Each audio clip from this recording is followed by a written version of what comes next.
नमस्कार मित्रांनो, माझं नाव दिनेश. माझ्या डीजे फिटनेस झोन या मराठी यूट्यूब चॅनलचं सहर्ष स्वागत आहे. आपण या चॅनलच्या माध्यमातून नुकतंच एक सिरीज चालू केलेली आहे. त्या सिरीजच्या माध्यमातून आपण पोलीस भरती, आर्मी भरती किंवा क्लास 3मधून जे मुलं सक्सेस झालेले आहेत त्यांची संघर्षगाथा आपण या सिरीजच्या माध्यमातून तुमच्यासमोर आणणार आहोत. कसं मित्रांनो, जेणेकरून त्यांना एक हक्काचं प्लॅटफॉर्म आपल्याला व्यक्त व्हायला एक प्लॅटफॉर्म भेटून जाईल. तर या व्हिडिओच्या माध्यमातून आपण आपल्या समवेत आहेत चेतन सपकाल, ज्यांची मागच्या वर्षीच्या भरतीमध्ये मुंबई लोहमार्ग पोलीस म्हणून निवड झालेली आहे. तर प्रत्येकाचा संघर्ष वेगळा असतो, प्रत्येकाला आलेल्या अडचणी वेगळ्या असतात. तर तेच आपण या व्हिडिओच्या माध्यमातून जाणून घेऊयात. चला बोलू त्यांच्याकडे. तर मी तुम्हाला प्रश्न विचारतोय की पोलीसच व्हावं हे तुमच्या मनामध्ये कसं आलं आणि तुम्ही सुरुवात कशी केली? सर्वात महत्त्वाची गोष्ट म्हणजे सुरुवात पोलीस व्हायची नव्हतीच, तयारी दुसऱ्याच गोष्टीची सुरू होती. परंतु त्या गोष्टीमध्ये यश न मिळत असल्याने मी पोलीसकडे निवड केली आणि पोलीस म्हणून आता मुंबई सेंट्रलला ते कार्यरत आहे. तर मग म्हणजे तुम्ही कसली तयारी करत होते आणि कसं काही इकडे तुम्हाला असं वाटलं का नाही मी हा क्षेत्र मी करतोय पण आता मला इकडे थोडंसं करायचं, कारण तुम्हाला इंटरेस्ट नव्हता मला असं वाटतं तुमच्या बोलण्यावर समजतं. मी एअरफोर्सची तयारी आणि कंबाईनची तयारी करत होतो. त्यासाठी PSI STIची तयारी सुरू होती माझी. परंतु एअरफोर्सची तयारी करत असताना त्यामधून वय निघून गेला माझा. त्यामुळे मी मित्रांनी पण फोर्स केला की कर तयारी पोलीसची, म्हणून मी पोलीसची तयारी केली आणि दुसऱ्या प्रयत्नात पोलीस बनले. ओके, दुसऱ्या बरोबर तुमच्या आता बोलण्यातून समजलं मला की दुसऱ्या प्रयत्नात तुम्ही पोलीस बनले. तर मग तुमचा क्षेत्र वेगळा होता, तुम्हाला इंटरेस्ट दुसऱ्या गोष्टीमध्ये होता आणि पोलीस भरती म्हणजे ग्राउंड पण पाहिजे, लेखी पण पाहिजे आणि आता बघतोय स्पर्धा किती आहे. तर याच्यामध्ये तुम्हाला म्हणजे एका क्षेत्रातून दुसऱ्या क्षेत्रामध्ये शिफ्ट होताना आणि त्याच्यानंतर तुम्ही सक्सेस झालेले आहात, तर मग त्याच्यामध्ये तुम्हाला काय अडचणींचा सामना करावा लागला तर तो थोडक्यात आम्हाला सांगितलं तर बरोबर आहे. अडचणी प्रत्येक गोष्टीत येतच असतात. जसं ग्राउंडच्या बाबतीमध्ये काहींना वाटायचं आपण थोडे वीक आहे, म्हणून त्यांना पण दाखवण्यासाठी थोडा प्रयत्न जास्त करायचा. ग्राउंड करत असताना अडचणी येतच होत्या. कधी आपल्याला थोडा त्रास व्हायचा, परंतु ते न जोमानता आपल्याला काही नोकरीला लागायचं आहे तर काही तर करावंच लागेल. त्या गोष्टींनी तयारी सुरू ठेवायची, स्वतःला सांगत राहायचं की आपणच करू शकतो. बरोबर.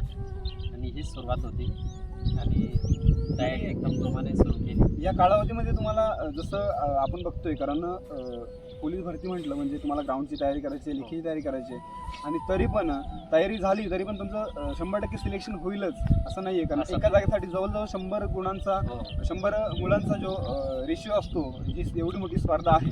कारण जर 1000 जागा निघाल्या तर त्यासाठी 1,00,000 फॉर्म पडलेले असतात. तर मग अशा कंडिशनमध्ये तुम्हाला आता मगाशी तुमच्या बोलण्यातून समजलं मला का दुसऱ्या प्रयत्नात झाले, तर मग पहिल्या प्रयत्न का फेल झाला किंवा त्याच्यामध्ये तुम्हाला अपयश का आलं? कारण ह्या गोष्टीची तयारी मी करतच नव्हतो. आधी मागच्या भरतीला मी 56 फॉर्म टाकलेला होता. तिथं फक्त मी गेलो, तयारी नव्हती काहीच. पेपरचा असा अभ्यास तर होताच दुसरा MPSCसाठी. त्यामध्ये मी दिली परीक्षा आणि थोड्या मार्कांनी मी तिथं राहिलो. मित्रांनी आग्रह केला की तू ह्या गोष्टीची तयारी करता तू चांगले मार्क्स काढले, तू होऊ शकतो, कर तू ट्राय यामध्ये. म्हणून मग मी ह्यावेळेस थोडी तयारी केली. ग्राउंडची तयारी तर होतीच माझी, रनिंगची आवडच होती म्हणून ते करतच राहायचो आणि नंतर दिली आणि मग यामध्ये सिलेक्शन झालं. ओके, तर मग ज्या अर्थी आपल्याला जेव्हा स्ट्रगल करत असतो तेव्हा लोक टोमणे मारतात, आपल्याला नावं ठेवतात, पण त्याच काळामध्ये आपल्याला मदत करणारे लोक किंवा मित्रसुद्धा भेटतात. मग असे तुमच्या लाईफमध्ये होते? हो, माझ्या लाईफमध्ये अनेक असे लोक निघालेले आहेत. काही जसे सपोर्ट करणारे होते, काही एक डॉक्टर बाबा होते, काही एक काका होते माझे, तेलंग काका म्हणून. त्यांनी पण खूप सपोर्ट केलेला आहे आणि मित्र म्हणून तर खूपच होते चांगले. आणि महत्त्वाची गोष्ट सांगायची म्हणजे संगत चांगली होती आपली. कारण पंगत चुकली तर एक वेळचं जेवण चुकतं. बरोबर. आणि जर संगत चुकली तर आपलं आयुष्यच वाईट होतं. म्हणून सर्वांना सांगावंसं पण वाटतं की आपली संगत चांगल्या लोकांचीच ठेवायला पाहिजे, जेणेकरून आपण यशाच्या शिखरावर जाण्यासाठी या लोकांचा खूप मोठा आपल्याला हातभार लागतो. बरं मित्रांनो, आपल्या सकपाल सरांच्या बोलण्यावरून एक म्हणजे बरोबर आहे ते, कारण ऑल अबाउट ॲटमॉस्फिअर. आपण ज्या वातावरणात राहतो ना, ते वातावरणाचा परिणाम आपल्याकडे होत असतो. म्हणून संगत चांगली ठेवा. जर तुम्ही आता एक एक्झाम्पल म्हणजे एखादी गोष्ट फ्रीजमध्ये ठेवली तर ती थंड राहते, ती उन्हात ठेवल्यानंतर काय होते, गरम होते. म्हणजे संगतीचा परिणाम होतो, ऑल ओव्हर ॲटमॉस्फिअर वातावरणाचा परिणाम होतो. म्हणून संगत चांगली ठेवली पाहिजे. तर खूपच छान. तर आता तुम्हाला एक रिक्वेस्ट करतोय की तुम्ही जे आता लेटेस्ट 17,000 प्लस पदांची जी भरती निघाली आहे, तर त्या भरतीमध्ये तुम्ही मुलांना काय मार्गदर्शन कराल किंवा काय 2 शब्द सांगाल ज्याने त्यांना फायदा होईल त्या गोष्टीचा?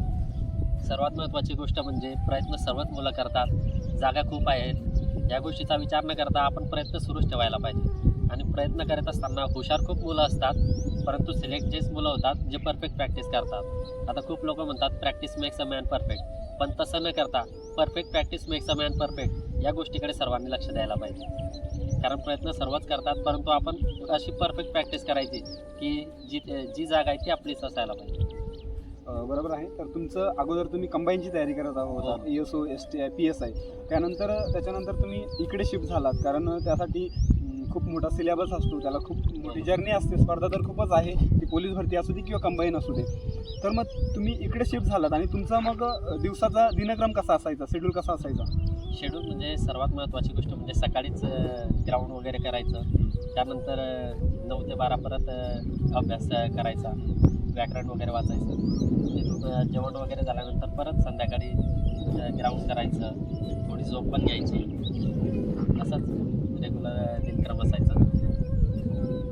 आणि त्या दिवसामध्ये आपण काही मुलांचं कसं असतंय, कारण 3 वर्ष 4 वर्ष 5 वर्ष घालवतात तरी पण यश येत नाही, काही गोष्टी त्यांच्या चुकत असतात. तर मग तुम्ही त्यांना काय सांगाल की जे 3-4 वर्ष प्रॅक्टिस करून सुद्धा अपयशी होतात आणि काही मुलं 6 ते 7 महिने किंवा वर्ष 1.5 वर्षाची प्रॅक्टिस करून पण यशस्वी होतात, मग ह्या गोष्टी का अशा, म्हणजे याच्यामध्ये काय एवढं हे वाटतं का, म्हणजे याच्यात काय सांगाल तुम्ही?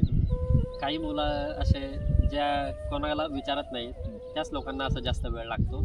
काही आपल्या गोष्टी आपल्याकडून काही चुकत असल्या तर आपण ज्यांना येत आहे, लहान असो किंवा मोठा असो, न लाजता आपण त्यांना विचारायचं की बाबा माझं काय चुकतं आहे. कारण स्वतःच्या चुका आपल्याला स्वतःला दिसत नाही की आपण कुठं चुकतो आहे काय नाही, ते समोरच्याला विचारून घेणं हे सर्वात महत्त्वाची गोष्ट असते. आणि आपण जर कोणाला विचारलं तर असे आपलं काही पद कमी होतं, काही अशी गोष्ट नाही आहे. म्हणून आपल्या चुका विचारून घ्यायच्या कोणाला की मी कुठं कमी पडतोय, कुठं नाही, काय करायला पाहिजे आता. तसं केल्यास लवकरच आपण यशस्वी होऊ शकतो. बरं मित्रांनो, कारण समोरच्याला विचारल्याने आपण लहान होत नाहीये किंवा तो मोठा होत नाहीये, तर आणि प्रत्येकाकडून काहीतरी शिकण्यासारखं असतं. तर ह्या आपला जो फेज असतो भरतीचा, तर त्या फेजमध्ये किंवा त्या टायमिंगमध्ये आपल्याला जेवढं नॉलेज घेता येईल तेवढं घ्यायचं असतं.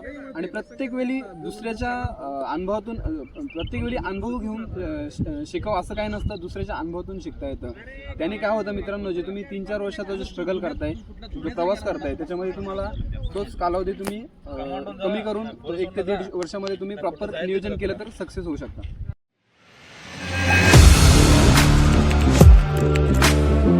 Audio Jungle.